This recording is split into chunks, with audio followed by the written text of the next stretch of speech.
ఎందుకయా సాంబ శివ ఎవరు నీకు చెప్పేరయ ఎందుకయా సాంబ శివ ఎవరు నీకు చెప్పేరయ ఈ అల్లరి చేతలు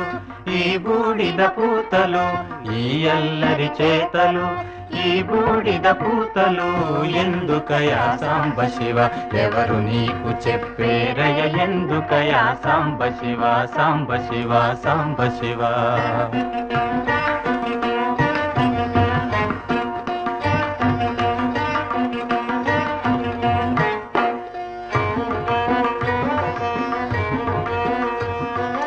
అలలతోటి గంగ పట్టి తలపాగా చుట్టి అలలతోటి గంగ పట్టి తలపాగా చుట్టి నెలవంకను మల్లె పువ్వు కలికి తురాయిగ పెట్టి ఎందుకయా సాంబ శివ నెలవంకను మల్లె పువ్వు కలికి